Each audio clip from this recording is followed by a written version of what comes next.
Welcome to the Knowledge for Men show. Your life will never be the same. Your level of success will seldom exceed your level of personal development. I want to die empty of regret. I want to die empty of my best work. We don't understand who we are. Instead, we're living out somebody else's narrative. What one man can do, another man can do. If it's been done, it can be done again. Being yourself and being your truest, most authentic self in every moment. If it scares you or makes you a little afraid, do it. Follow your heart and your gut. The first stage, I think, is finding you, like finding out who I am today. Stuff will not work. You will have things that fail. Success is when you're a happy, fulfilled person. How do you define success? It's your life, and you are the creator of the movie script that is your life story.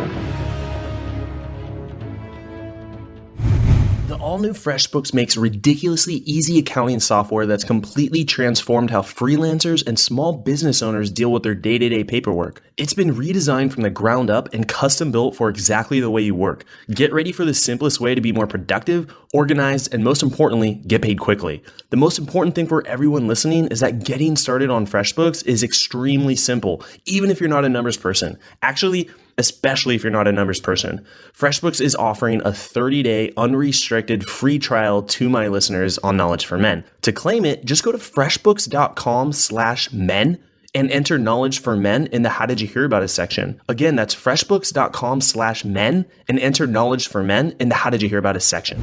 All right, guys, welcome to the show. I'm here with Ken Shamrock, Ultimate Fighting Championship Hall of Famer. He's emerged as one of the biggest stars in the history of mixed martial arts, headlining over 15 main or co-main events in the UFC and Pride Fighting Championships. Ken, it's an honor to have you here on the show. Well, hey, appreciate you having me.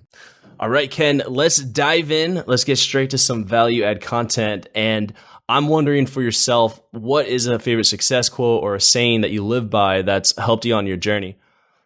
Well, in different parts of my life, there's always been different things that I have kind of used as quotes or as almost as a guideline every day in my world. And I know when I was younger, I had many other thoughts in my head and things that I wanted to be. But I guess if I was going to sum it up in something, and it sounds almost cocky, it almost sounds like being a bully, but you got to look at it from where I'm standing from, on the position where I was at one time. And to have that mentality, you almost have to times almost push people out of the way, because people are either slowing down or they're not moving fast enough, and it could cost you opportunities of being successful. So, one of the quotes that I think that if I was to sum it up in the world of everything that I had to go through and in the direction that I was going, was that you have no idea what I'm willing to do to get to where it is I'm going.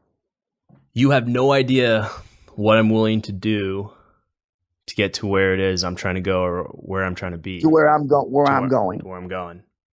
Yeah, there's no doubt or no question mark that I'm getting there. I'm getting there, and you don't. And people, when you look at that, understand what it's saying. It's not like I think I'm better than anybody else. It's not like I think that I'm going to bully anybody around or beat anybody up or strong arm anybody.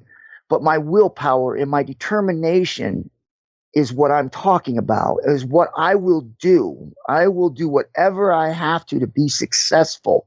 And my determination is going to make that happen. I will work harder. I will train longer. I will do things that nobody else will put themselves through. I will do that because I want to be successful. I will be successful. And so with that quote, it's when someone's looking at it from outside, looking at it, almost sounds abrasive, a little bit cocky and, some almost bullyish too. But it's selfish. Yes. Right. But if you look at it from a person who's struggling, a person who wasn't born with a silver spoon in his mouth, mm-hmm. and that had a lot of obstacles to overcome, no family, no upbringing, in and out of group homes. He lived on the street, no one respecting me because I didn't deserve it, because I was stealing and doing things I shouldn't have been doing because I didn't have role models or anything like that. So, my determination to become somebody was what I wanted. I didn't want to be in and out of juvenile hall or prison or this or that. I wanted to be successful. I wanted people, when they mentioned my name, to have respect. And so, that quote is really what it's about to me. I will and have done whatever it takes for me to be successful. When did you start feeling this way? Was there a point in your life when you started having this way of thinking, or have you been like this since a very young age? Well, like I said, just to go back a little bit, I was born in pretty much poverty. We were pretty much grew up in a ghetto in Macon, Georgia, where we had one bed. I had two older brothers, a year apart. And my biological mother was never home, so we kind of raised ourselves and fighting all the time in gang-related areas, and having to steal food out of trash cans and broken toys people threw away.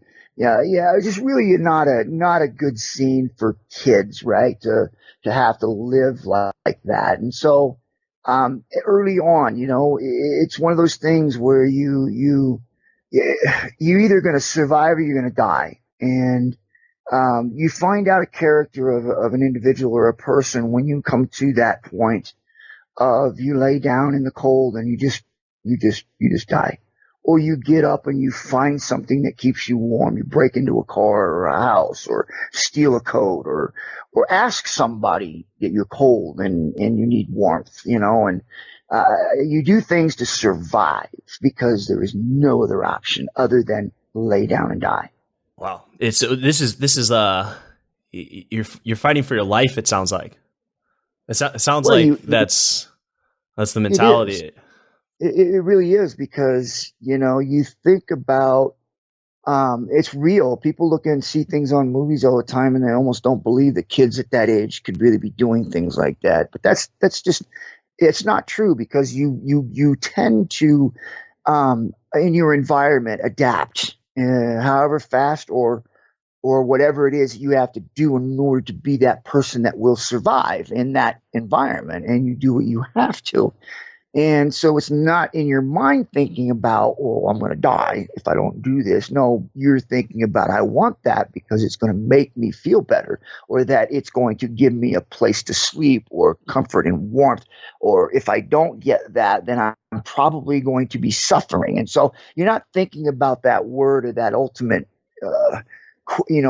quest into like, oh, I'm going to die if I don't. It's already there. It's not like you got to think about it. It's like you automatically kick into this thing where it's like the willpower to survive, and that's what you do.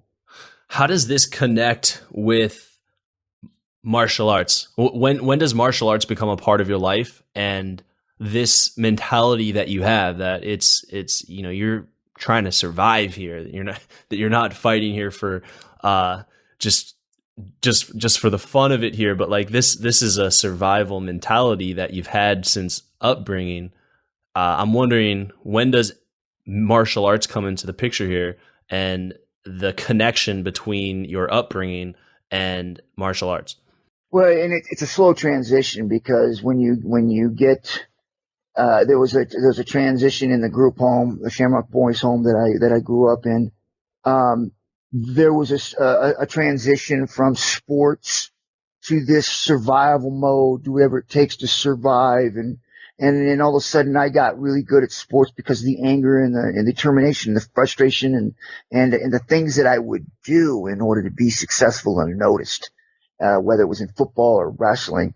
It got people to care about me. It got people to want to help me get good grades, because if I didn't, I couldn't play football. So it gave me this identity with these coaches and the people around me, like I was important on the football field. And then I became important in society because people wanted to help me, because they knew that me on the football field was a good thing, that there was a good chance of us winning. And so I found out early on at a young age, 13, 14 years old, that I could get the things that I wanted by being a good athlete. People would help me. get good grades and spend more time with me in tutoring to help me learn the things I need to learn because I was good at something. Mm-hmm. And so I used that. I mean, I really identified with that early on, and I used it. It gave you a sense of respect, belonging, and that you mattered in this world. Yeah, it was almost like that whole thing that I was fighting for at a young age came very clear to me that this is it. I mean, this is what my identity is that I am this person that can go against somebody and really pretty much dominate another human being. And whether it was wrestling or football at the time, that's what I was into. And it really gave me that sense of identity of going, you know what? I'm good at this. And that as long as I'm good at this, I'm important. And so I made sure, I did the lifting and I did the training and I was always trying to get better. I put the work in. Right. It wasn't like I was lazy or anything like that because I knew that this right here, and I identified with it early on, that this made me important. And I had goals set in high school that I was going to be a professional athlete. I knew this is what I want. I knew this was my identity, and that's what I was going to do. If I didn't know it was going to be fighting, I thought it would be, NFL. But, it didn't work out that way. You know, how you strive for one thing and doors open all kinds of different ways, and you walk through them with the opportunities that you're given to you at those moments. And that's really what happened with me was that, here was this football thing and went to college and but first I broke my neck and that was taken away and I trained and got back into it. And, one thing led to another and got into college and I played college football and I was good at that. And, it just, and all of a sudden these other doors started opening with boxing and fighting and, it was a one-on-one thing. And I started gravitating more towards that individual sport because I could control my destiny. I didn't have to depend on another person of winning or failing at something because of somebody else's work ethic. Right. Martial arts, it's one-on-one. Football, there's a whole team that has to work in unison, and a lot of politics. Well, you had an opportunity. I had read with the San Diego Chargers, but you turned it down for professional wrestling. Yeah, I'm not sure. Like I said, turned it down because it wasn't anything that was guaranteed. There was just an opportunity to go there and actually, get a tryout with the Chargers. Got it. They sent me a letter. And so with that opportunity at the same time, I had opportunities to go to Florida and actually become a professional wrestler. And at the same time being able to start doing these individual tough mans, which was what I was doing. And so I decided that I was going to go in that individual direction because I felt like, although I loved football and that was my dream in the beginning, was to become a professional athlete in the NFL. And that was the dream. But as all these other doors opened up and I saw other things that were enticing to me to want to pursue, and I felt like I could really go a lot farther with an individual sport when people would rely upon what my capabilities were and not what somebody else's capabilities are in order for us to win. Right. And that goes back to what you were saying earlier, which is sometimes you have to push people out of the way, or people could be slowing you down, or they're not moving fast enough. But that could relate in a team aspect. But in martial arts, it's just you. And if you mess up, and you suffer those consequences. But if you win, then you won. It wasn't you were on the team and someone else, got the touchdown. That's right. Right. And you got a trophy for the Super Bowl, but you were on, some players are on the bench for the entire game. Well, or they hand the ball off to the running back, or the quarterback sneaks it in, or any of these things that is taking away from your greatness, because it's not an individual sport, and that you have to throw the ball to the receivers and the tight ends and the running backs, and quarterbacks get every now and then get a scramble out and do things. So it's really when the game is on the line and you want to be that guy, sometimes you don't get to be that guy. Right. Someone else made that call, but not to discount at all the talent and the hard work and the dedication that footballers have, and extremely talented players. I think that goes with a certain character. You know what I mean? I mean, there are people, and I loved it too, so don't get me wrong, I really loved it, but I just felt like for me, with who I was and the abilities that I had, I felt like that my best and greatest opportunity was to be able to get into that individual thing where it was all on me and not somebody else. So martial art, wrestling, a form of martial arts. At what point did you transition into other forms of martial arts, such as boxing, kickboxing, Brazilian jiu-jitsu? When does this come into the play? And then the opportunity to this new sport here, which we now call the UFC today. Yeah, well, early on, like I said, since I was 5 years old, and that's not a lie. Since I was 5 years old, I was fighting in the street.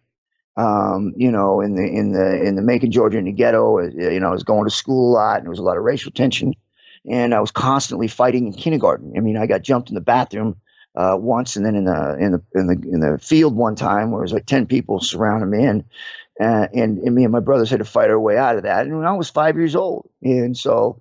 And so from that age, really early on, I learned that it wasn't such a big deal to me. I think most people freak out when they see a fight, but for me, it was just another day, right? I mean, it's like, okay, I survived that one. And so as time went on, I got into some boxing in high school.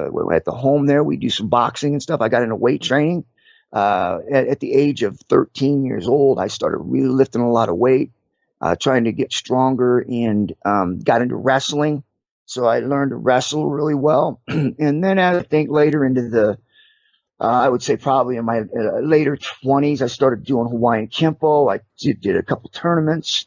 I did Tough Mans. I won 3 Tough Mans, one in Redding, California, and 2 in the Carolinas. And then from that point on, I started looking at these tapes and stuff from Japan that they were doing, and I had an opportunity to try out with that and go do some fighting in Japan. Did really well there, and then of course the UFC came around after I was already fighting in Japan, and I jumped into that, which was another step up from the mixed martial arts that they were doing in Japan to the no holds barred that they were doing in the UFC, and I did well at that. We all know the history on that. So it was really one of those things. It was like a period of probably a 30-year period in which I really developed and honed in my skills from all kinds of different disciplines.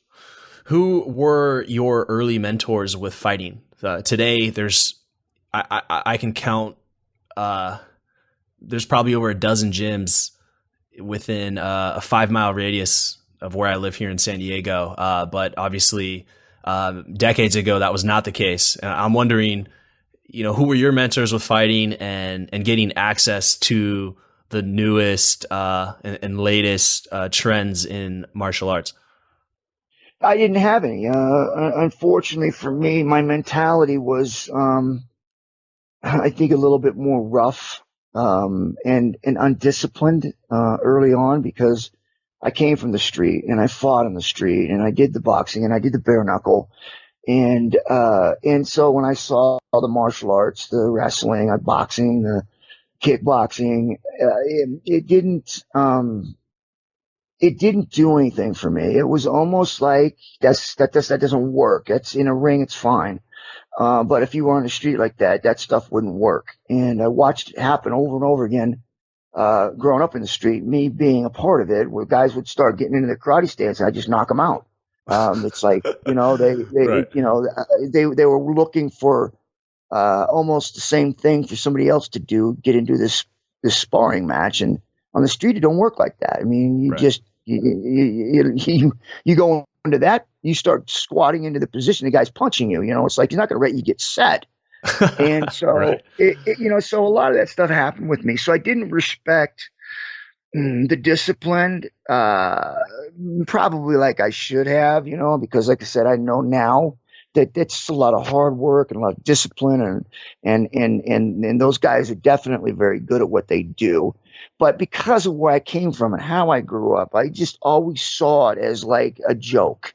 It's like, the street fighting and the bare knuckle stuff was it. And that's the guys that I thought like, that's the tough thing. But there was really no there was nobody on TV or anybody doing anything like that. So it wasn't like I could look at somebody and go, yeah, that was one of my favorites. I was the very first one. Right. Right. Yeah, definitely the one of the first people that I think people were really following and learning from. So then how much of a fight is mental if it's throughout your history of fighting from such a young age, and you've been, you squared up with many individuals on the street and professionally, how much of that fight is mental? And I'm also curious about size. Yeah, size isn't a big deal. And if you're a fighter, it's not a big deal. You're not looking as a guy being bigger and going, oh no, that guy's bigger than me. No, you look at a guy and go, okay, I'm quicker than him. So I can get off punches a lot faster than him. So it's not like you look at it and you're afraid of it. You look at it as like, okay, this is his weakness. This is what I can do in this particular situation, right? So that's the mentality of somebody that comes from the street. Is the first thing you do. You're not afraid. Obviously, you're excited and adrenaline's flowing, and you slow things down because you realize it's a situation, and you need to figure out your best opportunities. And that's really how it works. So at least with me, it's like almost like I watched the thing happen, and it just kind of almost slows down for me. Like I see exits, I see floors, I see carpets, I see dressers, I see chairs, I see doors, I see opportunities, for weapons, whether it's a vase or a stick or, just all those things that when you're in an alley or you're in a bar, any things that happen, all those things go into your head. And it filters in there because you're used to that environment. And so you look for weapons. You look at people that are standing in the audience. Is it people behind you? And you first thing you look at the waist. You look at the hands. Make sure there's nothing in them. And yeah, all those things that just come right now, like bang, bang, bang, and you filter it, and then you act whatever that action is that you feel is going to happen. And so for me, that's kind of what it was. It was like when I went into a fight in the UFC the very first time, I didn't believe it was actually going to happen because something like that just didn't happen. You only saw it in movies, right? So you always hear about these guys saying they're going to do this no holds barred, but they always get to you and go, okay, this is how it works. They're not going to let us do this and that. So right. We're going to do that. So I was waiting for that moment, but that moment never happened. And so the fight actually happens. And I remember the first fight where Gerardo kicks Susumo in the face and his teeth go flying out. And literally, the place went silent. It's like people didn't honestly believe what they had just saw. And the announcers went silent. Bill Wallace, Superfoot Wallace, Kathy Long, Jim Brown, all these people were there, and they were commentating when the kick happened. They just shut up. It was almost like they didn't know what to say. And the audience went silent, and all the guys in the locker room are popping pads, and they seen what happened, and all of a sudden, there was nothing going on. Everybody just kind of stopped. And I remember somebody said, that's not what we signed up for. And I looked at him and I said, yeah, it is. It's just that we didn't realize it was really going to be what they said it was going to be. No holds barred, anything goes. Right. But for me, most people, I guarantee you, most of those guys, if anybody was honest with themselves, would say they were scared because they never saw anything like this before. This dude got kicked in the face on the ground. And they were like, that's not, I don't want, but to me, I was used to it. Yeah. That was a normal thing for me. And I got excited because I was like, this is really happening. But the reason why I was excited was because in my mind, I'm going, they don't have a weapon. There's not three of them. And it's just me and the guy. Like it's one-on-one. And we get to decide this thing. And I thought to myself, this is going to be, and I immediately thought like, this is going to be something. I knew right away, like this is going to be something. And I didn't realize how big it was going to be or whether or not it was going to even be allowed again. But right. I knew that this event was going to be something. And so from that point on, everybody else that I could see were very uncertain about where they were at, except for myself, because I was excited. And of course, I came from that. I didn't have to worry about getting killed or stabbed or jumped. So it was a good thing for me. It was like, yes. and I think the other one was Hoist Gracie. I think Hoist Gracie was more comfortable because they had done this already. This is something they were used to. So I think there was only two people in that building that were pretty comfortable with the whole scenario, and that was myself and Hoist. Are you saying Hoist because he had been doing fighting in Japan, or he'd been doing no holds barred in Brazil, or yeah, they've been doing this type of stuff in their family for a while. His grandfather did it, right. His dad did it, his brothers did it, and so they were doing this stuff over in Brazil on the beaches and in rings, and so they were having these kind of fights before, and then they were even doing them here in the States in their own gyms where they invite people in to challenge them.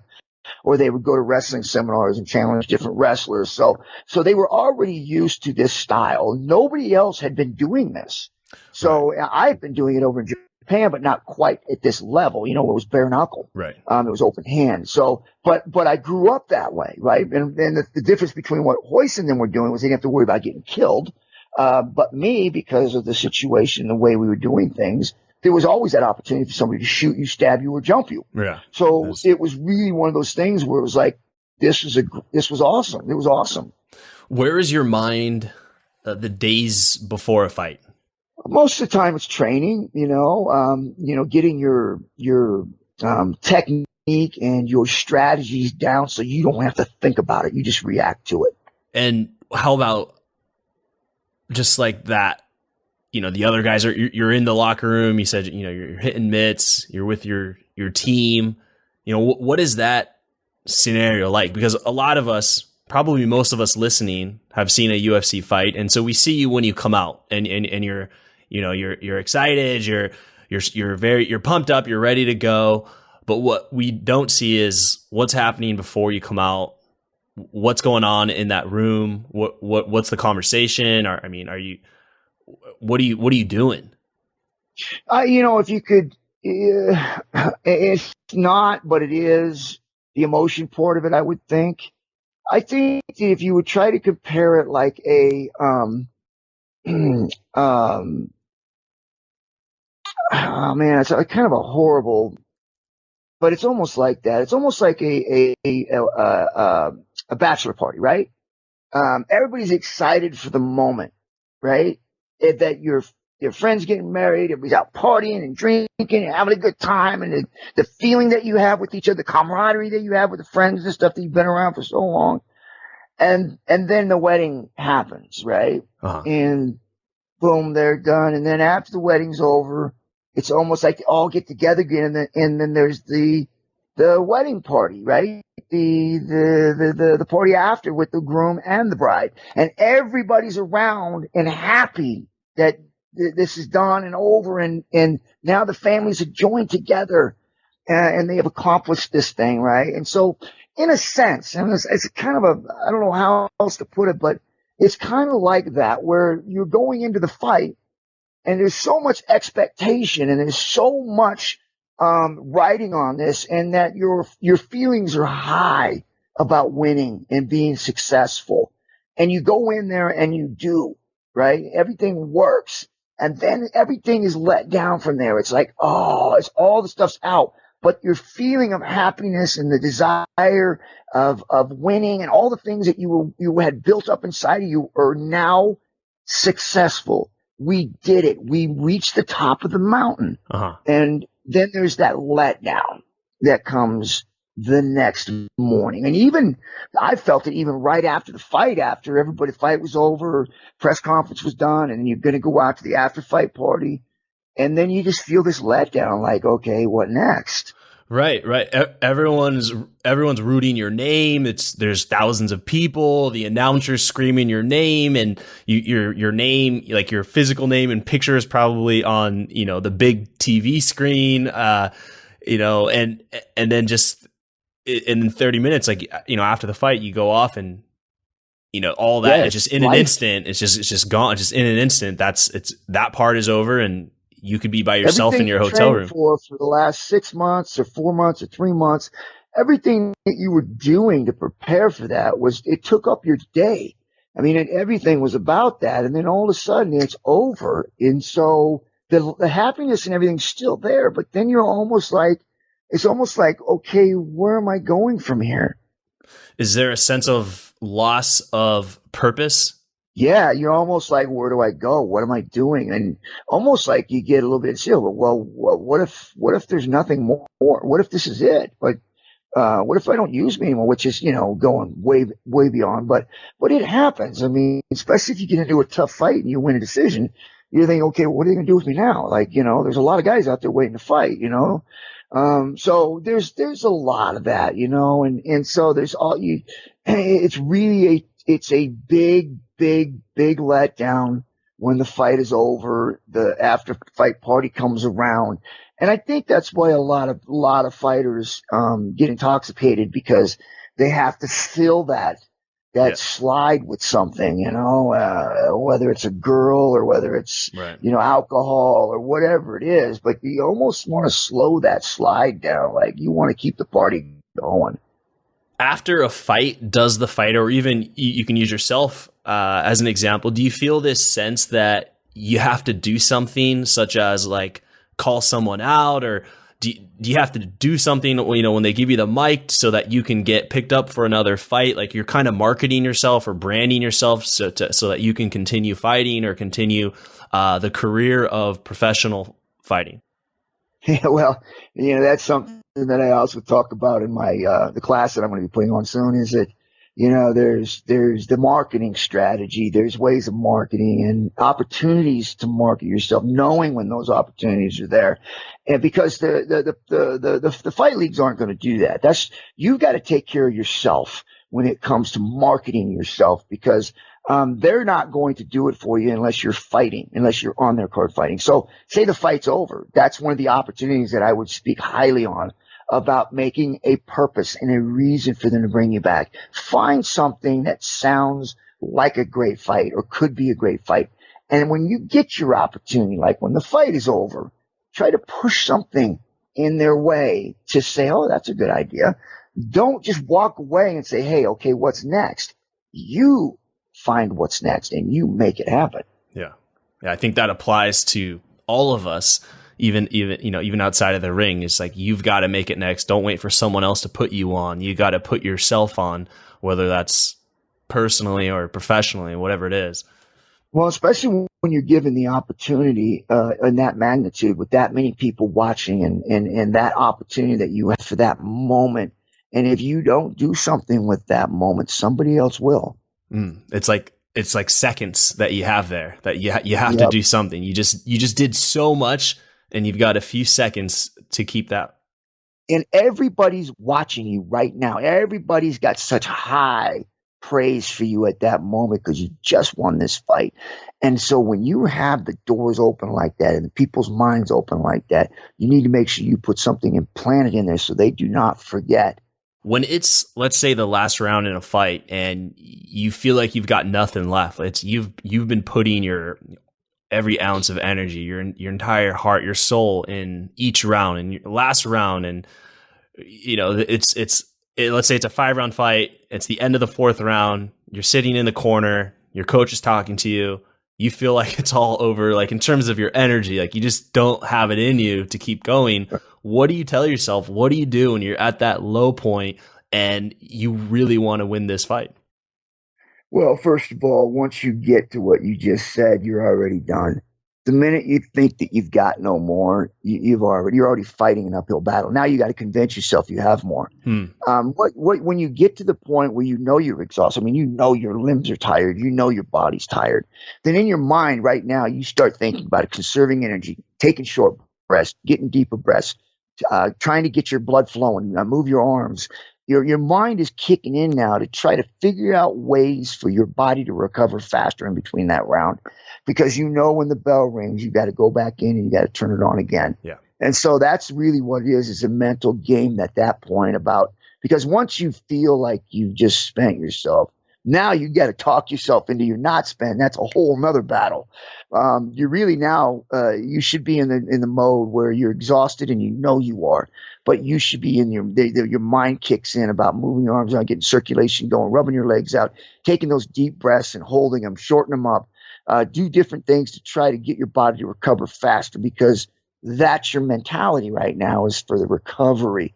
because you know you got another round and you got to go out and put it all out there. It's not about do you have it or if you can.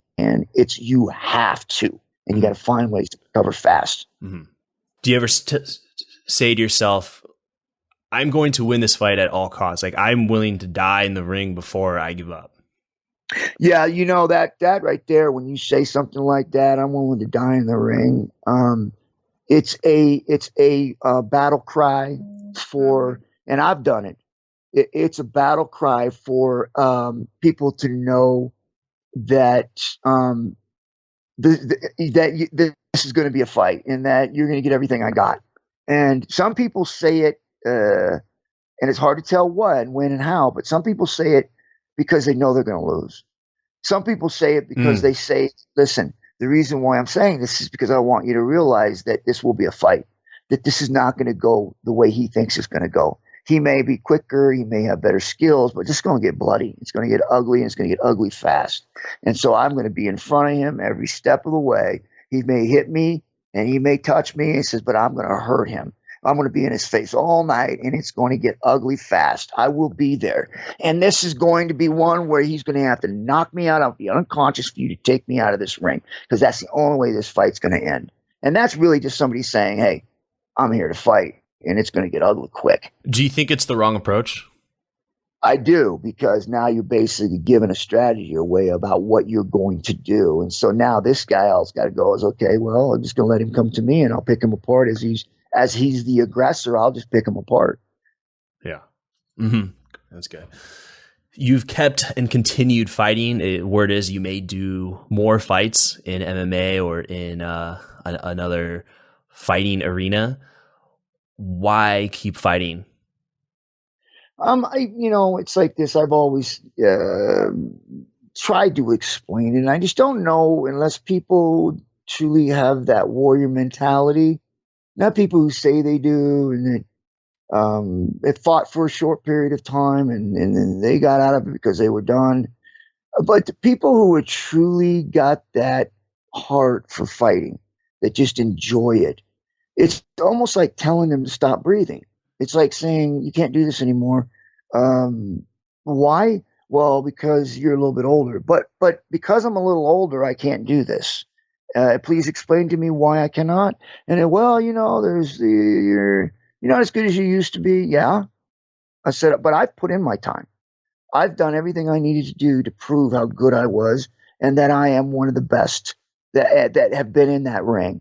Now I do this because I enjoy it. So now you're telling me that after all the years that I put in and all the things that I've done for the sport, that I can't go in there and have fun with it, that now I have to go in there and I have to keep proving something. I did that already. Why can't I go in there and just have fun doing it? That's what people don't understand. It's not a job to me. It's not dangerous to me.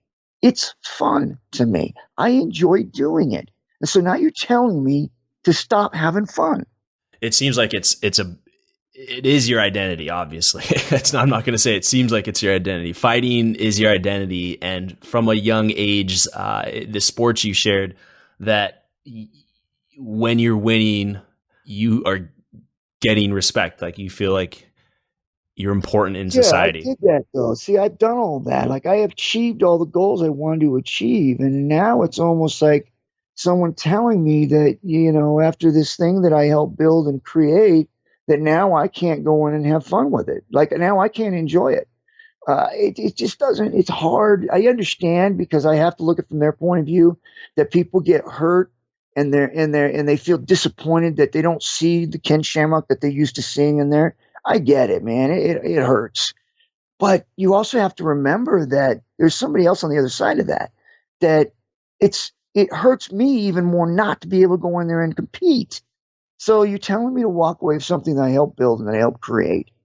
And I want to go in and I want to fight the right fights that make sense and have fun with it and enjoy the fan base. And you're telling me I can't do that because I'm too old. Yeah. Yeah. I think it's very good to hear your side as a fighter, because we have been hearing the side from the organizations. I can tell you from my experience, one of my favorite fighters was BJ Penn. He was the reason why I really started training Brazilian Jiu-Jitsu. And when he started going through his series of losses, it was like hard for me to watch him fight. Right. Because I was Right. scared, because he was the best for a good period of time, and Right. and I'm sure he'll go down as a Hall of Famer. I'm not sure if he already is, but it was hard to see him lose, because I respected him and he was a part of that part of my life.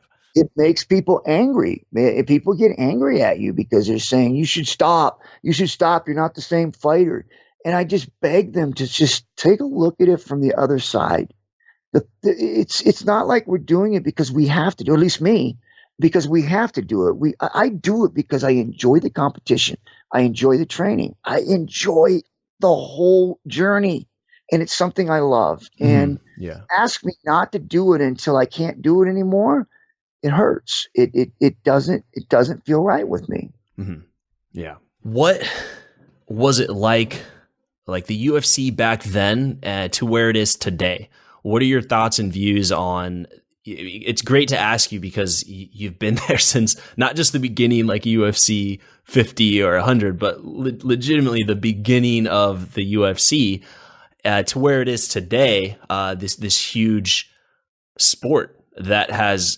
I mean, I don't know if when you drive through a city, it's like every city has MMA gyms now because of this sport that really was what started in the 90s. Yeah, it's you look around and you see the change in the disciplines with the military and the police department. Yeah. You see the change that it has with these self-defense world community. And how it's changed the culture in the self-discipline. I'm proud of it because the stuff that they were teaching before was not real. And you're basically setting people up for some severe failure to actually believe that they're going to be able to do the things that they're being taught in a gym, a karate gym, when they get on the street. It's just not going to happen.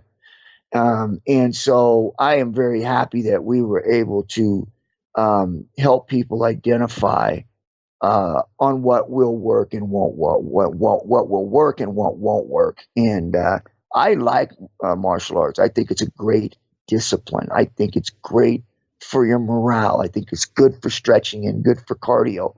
I think there's a lot of good things for it, but I don't like when they're selling it as a self-defense mechanism because it's not. It's more of would you say it's more of an art, like the martial art? It's more of an art, yes. Like an art form, like a practice, like it's something that has application for self-defense, but it is not. I mean, it's like boxing, right? I mean, you teach somebody to box, but boxers aren't going to go in there and tell you, hey, take this for self-defense. They're not going to tell you that, right? Oh, it's great for self-defense, which it is, but they're not going to tell you, hey, take this so you can defend yourself. No, you take it because you want to learn to box and you want to learn how to fight. And so when you're doing martial arts, the stuff they were selling there was like, oh, don't fight. Don't learn to fight. This is just for self-defense. It's like, no, learn to fight. That's what karate is. You're learning to fight. And so when they say that, we're going to teach you how to do all this stuff, but you're not going to fight, it doesn't go together. You can't, it just doesn't work. You have to learn how to fight in order to defend yourself. And it can be done with, and I'm not saying martial arts don't work because it does, but don't teach it as a self-defense mechanism. You have to learn to fight first. Mm-hmm. And just the UFC in general, where do you think the future of it is going? Well, I think that it's getting stagnant right now. I think that there's always going to be interest there because of the discipline and because of the way the sport is. It's awesome. Right. But I think that, the thing that it's missing, is competition. It needs to have the WCW and the WWF. It needs that competition. Where there's another MMA organization that's competing for the jobs of the fighters, because then now you can actually fighters are getting paid is a little much more. You're building your fighter group a lot better because more people will be fighting because there's pay. But because of what's happening with the way that the fight purses are, that a lot of people are just not doing MMA. I mean, they're doing it for entertainment, for self-defense, and for fun. but they are not doing it to go and compete. You're seeing the lack of heavyweights. You're seeing the lack of deep competitions in weight classes. And a lot of that has to do with the downfall of the pay, of how much these guys are actually making in the market. And so it's turning away a lot of people. If there was competition where there was another organization that was taking away the top talents, they would go and negotiate better contracts for these fighters, and then everybody would be happy. You would get better fighters, better competition, and the organizations would put on better shows. Yeah, that's very true. There isn't another place for them to go, really. I'm sure you can go to Japan or other countries and fight, but the organization itself is, would you say it's a monopoly? Yeah, absolutely. It's a monopoly, and there's just no, there's no way for these guys to get paid what they should, and it's really hurting the talent pool, because people are just not going to get involved with this MMA if they can't make the money that they need to make to retire from it after a few years. They're just not going to do it. Yeah, I think there is a misconception too, because a fighter, some people might say, hey, wait a minute, that guy got paid, $30,000 for that fight, or 18 grand, which, isn't anything compared to the top people. But what they're also, I think, missing is that training camp came out of the fighter's pocket. There was a lot.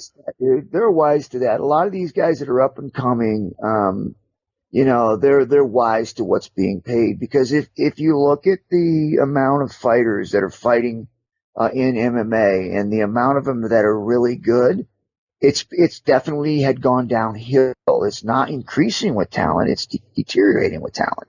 And a lot of that comes with whenever the fights are good and the people are getting paid, you start seeing more talent coming in because people want to make that money. But when you start seeing the disappointment in pay and the amount of money going out, you start seeing people turn away from wanting to be a fighter. What about when you see a guy like Conor McGregor who's walking out with these crazy, I think the biggest purses in UFC history? Yeah, I think it's awesome. I love what he's doing. And other fighters, because I did it. I mean, I'm the one that, I broke the mold of that, because I was the one that brought in numbers on pay-per-view. When I came back, I brought that in. I broke that mold. And so I did a lot of that, created my own character, owned my own character all the way through, the UFC and WWF. I own my character.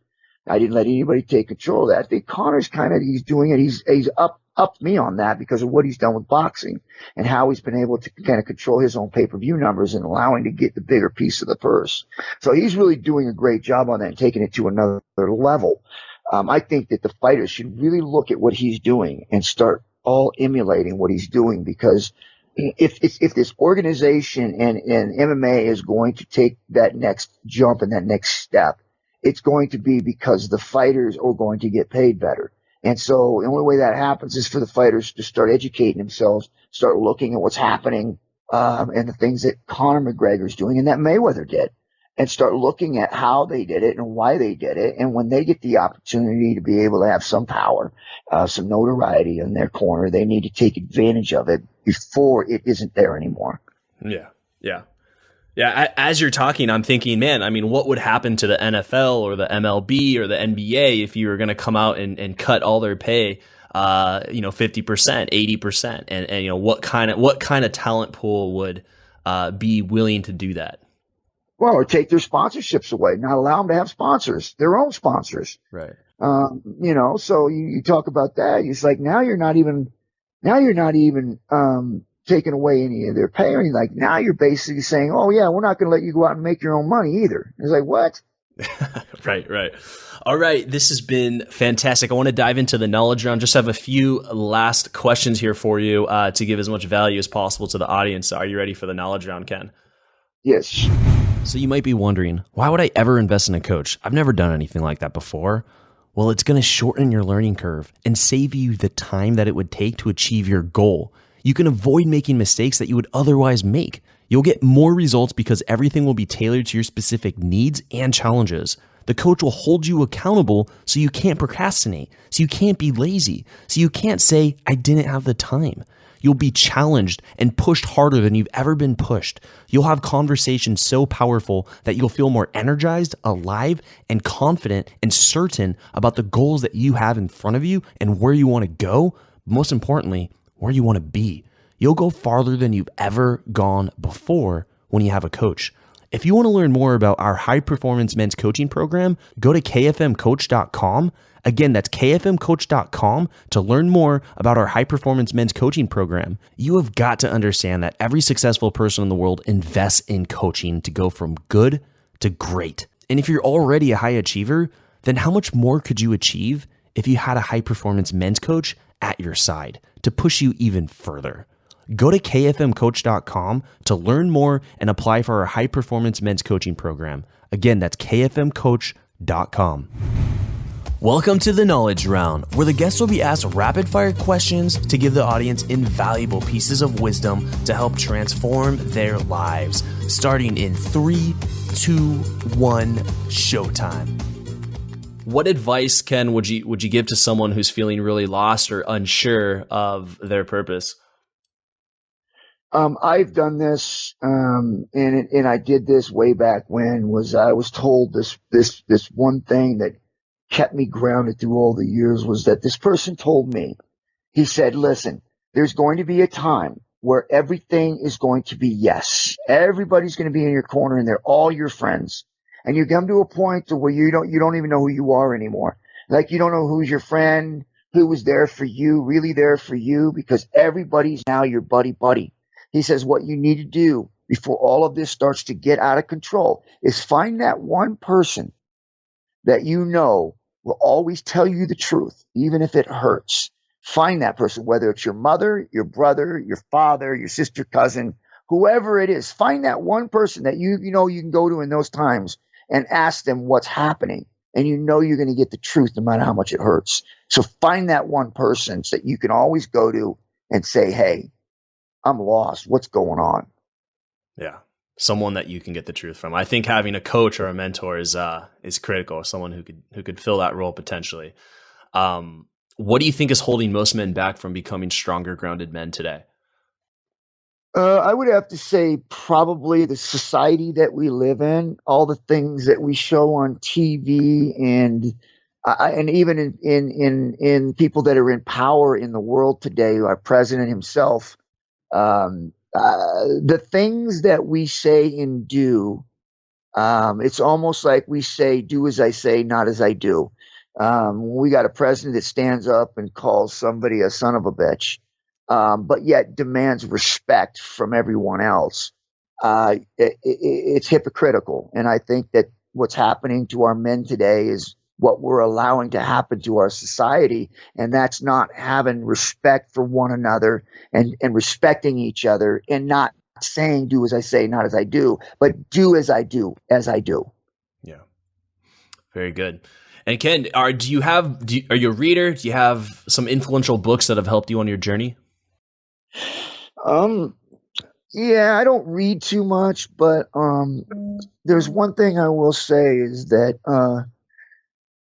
I'm a spiritual man, and that's something I think most people know if they know who Ken Shamrock is. And so I get a lot of strength and a lot of my direction from the Bible and from being able to have moments of time in prayer and being able to be able to speak to my God, the person that I know that will always tell me the truth and will always guide me in the direction that I need to go. So yeah, that's really where I develop a lot of my strength and my direction from. Very good. And if you had 60 seconds with 25-year-old Ken, if you can picture where he was at personally, professionally, his relationships, and knowing what you now know today, what would you tell him to do? What would you tell him not to do? I would tell him to slow down, be patient, and to make sure that you're, I would say trust more, because I had a hard time with trust for a while. Very good. And if I know you have some kids here, and if you had to leave them with your philosophy on success, and it was something that they would embody for the rest of their lives, what short piece of advice would you give them on that? I would say work hard and don't take anything for granted. And always with the success that you have, turn around and help others. And that will conclude the knowledge round there. Ken, it's been a pleasure having you here on the show. It's been an absolute honor. I think I was probably 8 years old or something when I first saw the UFC, and it has been a part. I've been following the sport for many years, and you were the first guy in that Royce Gracie fight. And so to have grown up and to start a brand that can host you and to pull out some lessons from your journey and to share that with my community, it definitely means a lot to me. I've really enjoyed this show, and I've really learned a lot. Well, hey, I appreciate it. Thank you. All right. And for all those listening, you can follow up with Ken at kenshamrock.com. And also, Ken just recently launched a new podcast where you can follow up with a lot of the latest things that he's been doing. He's got a lot of great advice that he gives on his own show. But you can go to iTunes and type in Ken Shamrock and it'll pop right up. Ken, thank you so much for coming on the show.